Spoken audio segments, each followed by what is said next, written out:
Have you ever thought you were living in a dream, until you woke up and realized you were just a supporting character in someone else's story? I used to believe that true love would always lead people to happiness. I believed that for 4 years. Until the night. His eyes no longer reflected me. And what scared me the most wasn't the signs he hid from me. It was how good I had become at ignoring them. If someone had asked me whether a single sentence could tear everything apart, I would have shaken my head. Now I know, even a look can be enough.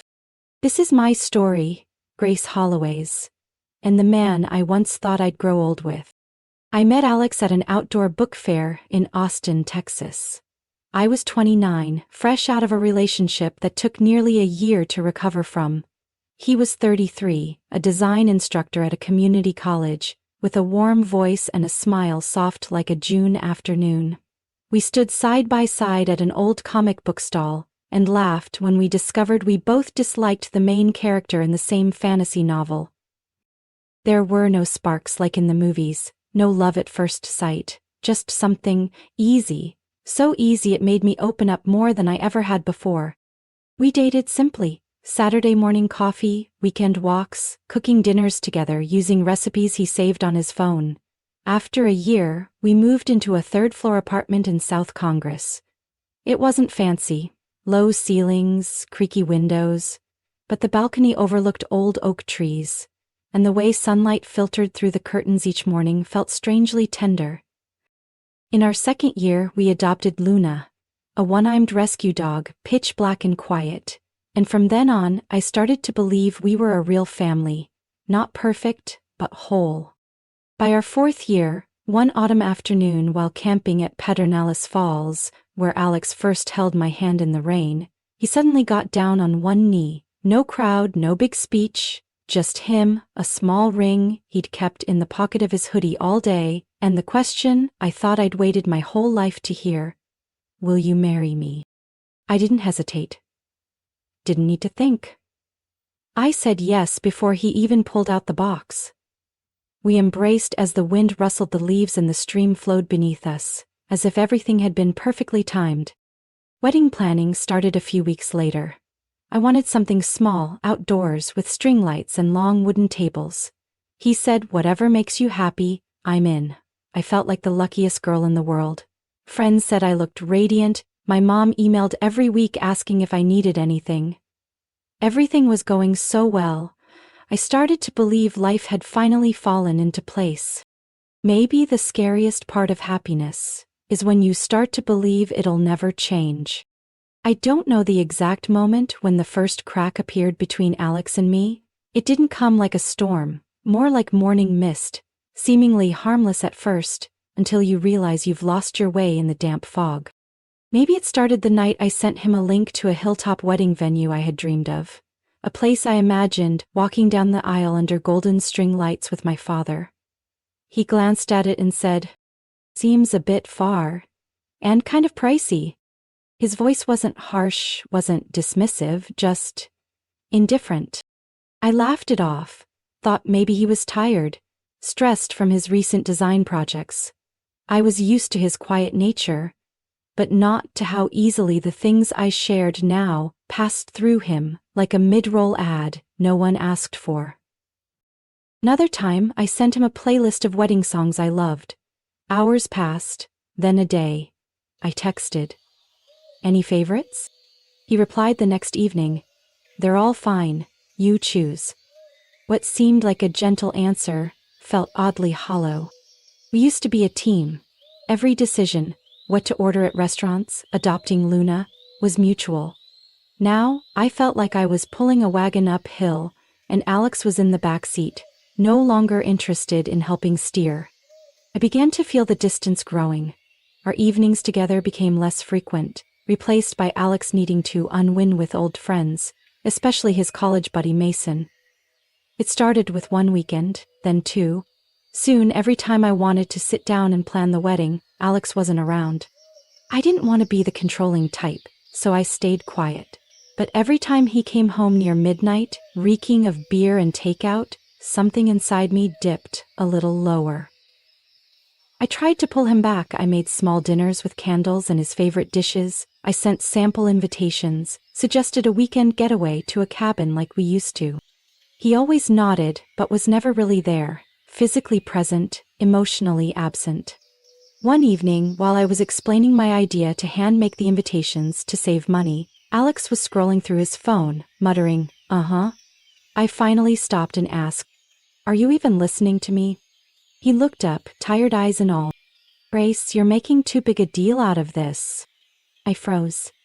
I never thought the man who once listened to me ramble about falling off my bike as a kid, who once drew me an entire asteroid map because I said I liked shooting stars, would speak to me like I was an inconvenience. I told my best friend Naomi. She sat across from me in our regular cafe, stirring her cappuccino like she was choosing her words carefully. "Do you think he's pulling away?" I asked, my voice barely above a whisper. Naomi didn't answer right away. Then she sighed. "Grace, I think you're trying to hold on to someone who already stepped out of the relationship a while ago. He just hasn't admitted it yet."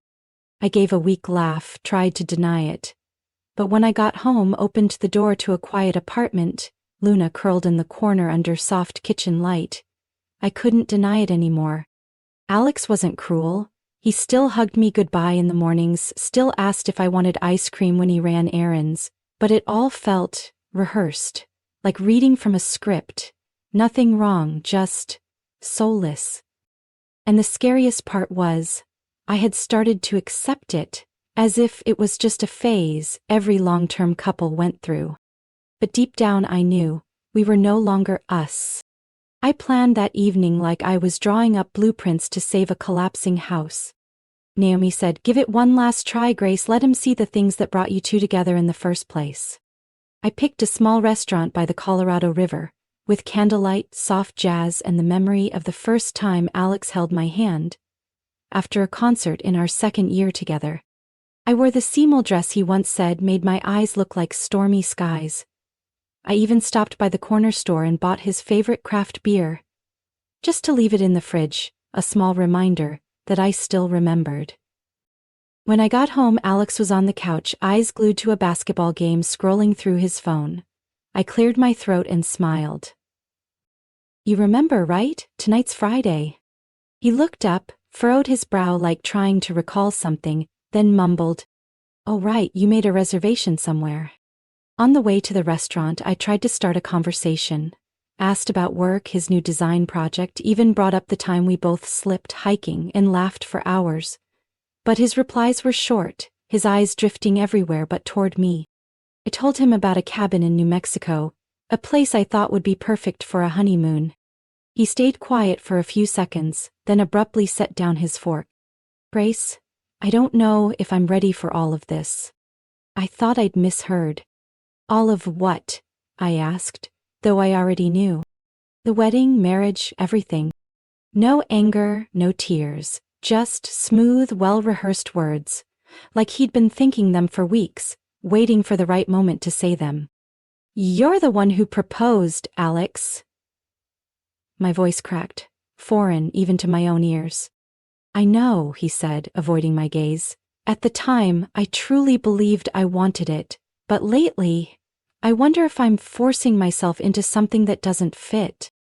I didn't know what to say. I only remember my heart pounding so hard I thought it might echo through the room. "Back home," I asked, "do you want to talk more?" He shook his head. "I need to think." Then he grabbed a blanket and lay down on the sofa, as if he'd just run out of battery after a long day. I lay awake all night, staring at the ceiling, listening to the ticking clock like each second was carving the truth deeper into my chest. The next day I couldn't stay home. I went to the cafe where Naomi worked and told her everything, from the distance to the confusion to the words he said the night before. She didn't say I saw this coming, though her eyes told me she had. We wandered aimlessly around the outdoor shopping center. I bought a random scented candle I didn't need, and a pair of socks with avocados on them. Nothing made sense, but at least these were choices I got to make.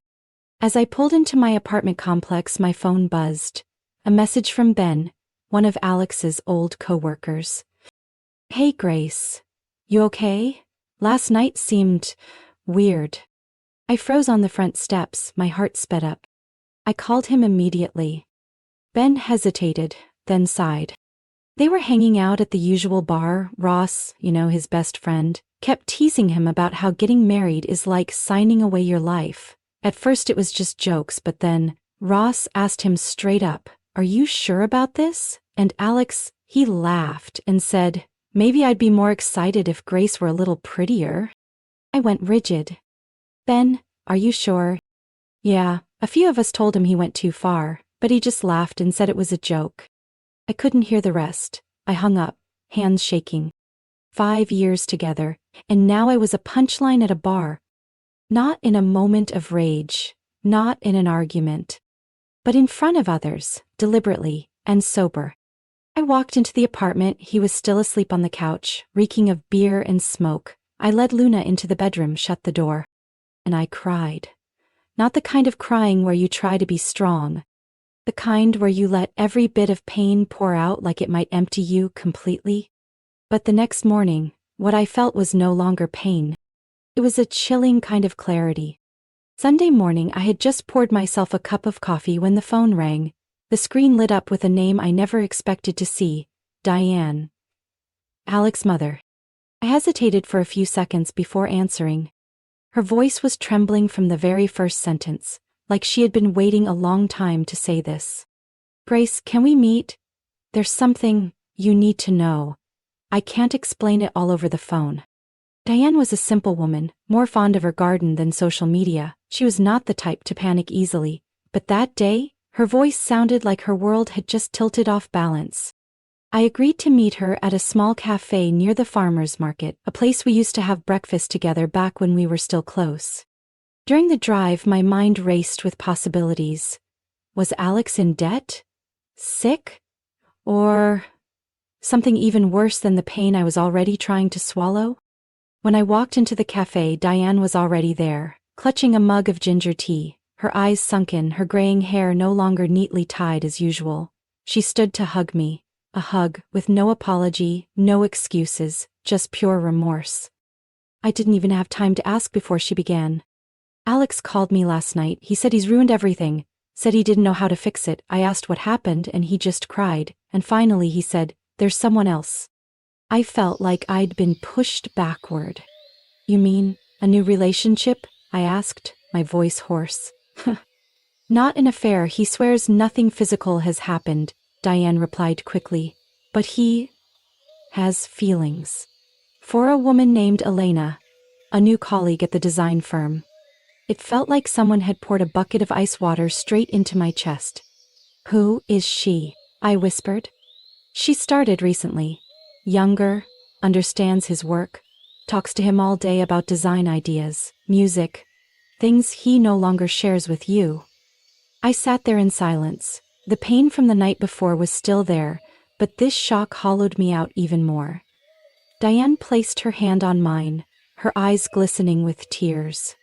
"I know this feeling. His father did the same to me. When they start looking for something outside instead of rebuilding from within, that's when they've already begun to let go."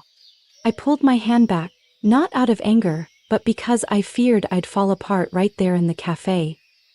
I said nothing, staring into my tea like it held the answer to everything. "You deserve to know," she continued.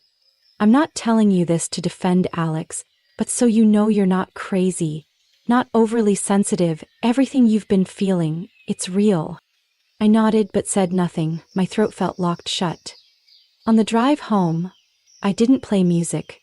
Didn't turn on the A/C. Just the sound of tires on pavement, and her words echoing in my head. "There's someone else." That night, while I was typing up a time-off request to my boss, my phone buzzed again. This time it was a message from an unknown number. "Hi Grace, I'm Elena. If you're willing, I'd like to talk, just the two of us. There's something you should know." I didn't reply right away. I stared at the screen, half hoping it would disappear. 15 minutes later I responded. "Tomorrow, 4 p.m., Hidden Grounds Cafe, table by the window." I didn't know what was coming, but one thing was certain. I'd come too far to keep pretending I didn't see the truth. I arrived 10 minutes early.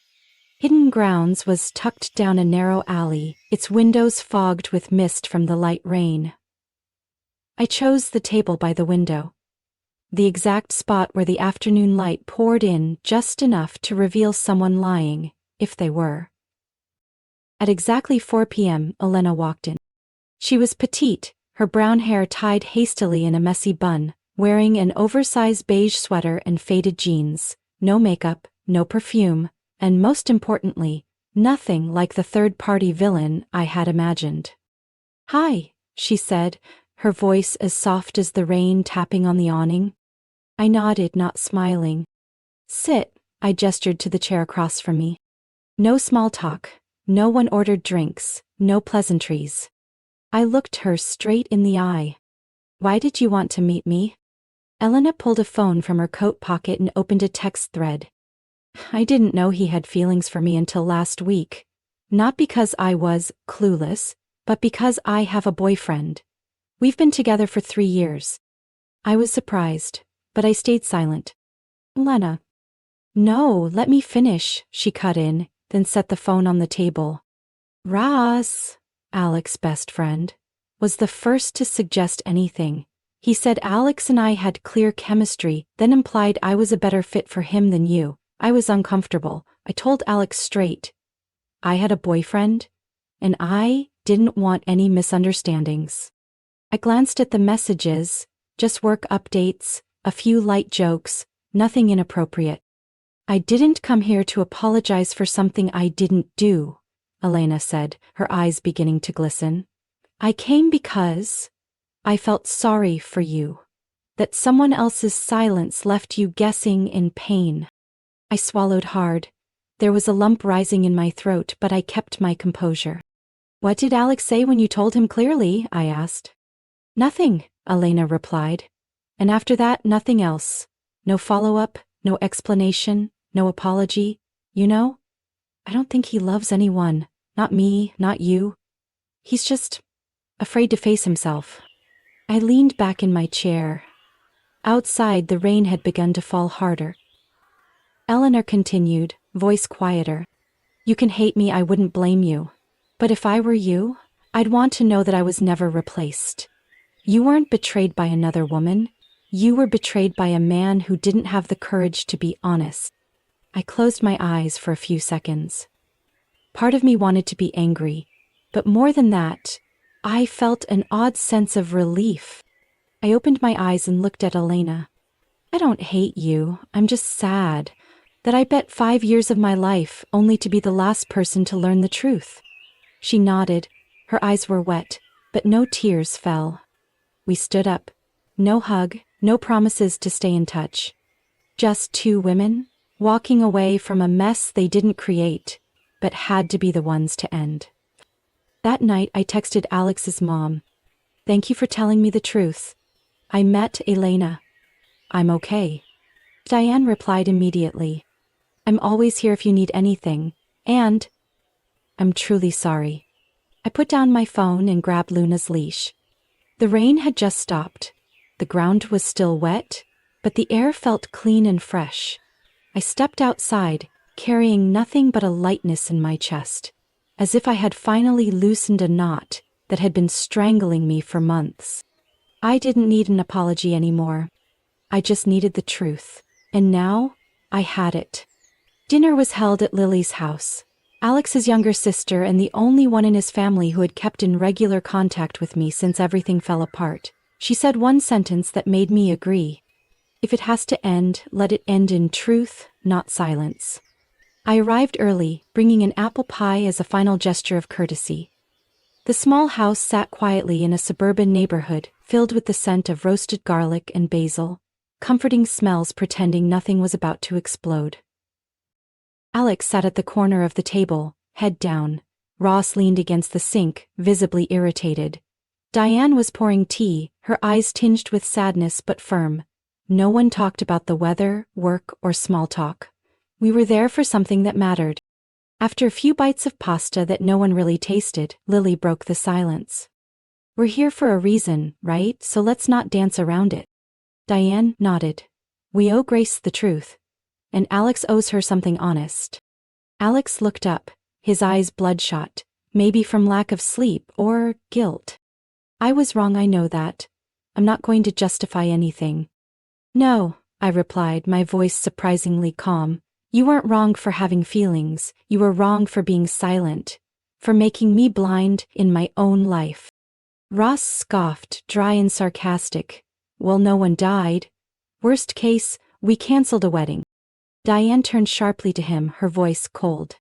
Be quiet, Ross, you planted doubt in his head, you encouraged him to run instead of face things. I looked Ross in the eye. You're supposed to be his best friend, but you belittle women. You didn't protect Alex, you pulled him backward into cowardice. The air grew heavy, no one denied it, no one defended anything. I turned to Alex. I don't hate you, I just feel sorry, and hurt, that you didn't choose me when you had the chance. He shook his head lightly, voice raspy. I still love you, Grace. I gave a faint smile, not bitter. Some love only exists as an echo. Beautiful but not strong enough to hold someone in place. I stood, grabbed my coat, Diane came over, hugged me tightly, whispering, You deserve better. And I walked out of that house, not carrying resentment, just a heart that had chosen to let go at the right time. I moved into a small apartment in North Austin, with a balcony just big enough for a few plants and a string of yellow lights. The day I moved in, the sky was clear, the breeze light, and Luna waited on the rug like she knew. This was our new beginning. I started doing things I once put aside. I signed up for a pottery class on Wednesday nights, went hiking early Sunday mornings, reread old novels I once loved. Not because Alex had mocked them as cheesy, but because they still made my heart feel calm. I bought a new notebook and titled it, Only Grace's Things. Each week, I wrote down one thing I did just for myself. Week 1. Spent the whole evening listening to jazz and painting my nails lilac. Week 2. Declined an invitation I didn't want, and felt zero guilt. Week 3. Laughed out loud reading old texts, and didn't feel pain. I didn't try to move on. I lived with the memories, but didn't let them define the present. Every morning, I made coffee, opened the balcony door, and watched the basil grow again after rain, and I knew that no matter how many times I fall apart, I can start again. Slowly, patiently, and gently. No one new has entered my life, but I've come close enough to myself. Close enough to smile when I look back and say, thank you for finally choosing me. Grace's story is a powerful reminder that sometimes, what hurts the most isn't betrayal, but the prolonged silence of someone who once promised to stay. But from that, Grace learned to rise, to choose herself, and to begin again. Not to forget, but to live more honestly. In real life, anyone can go through heartbreak. But what matters is knowing when to let go, and having the courage to rebuild from what once felt broken. What do you think of Grace's choice? Would you do the same if you were her? Share your thoughts below, and don't forget to follow the channel for more emotional, real-life stories and heartfelt lessons about family.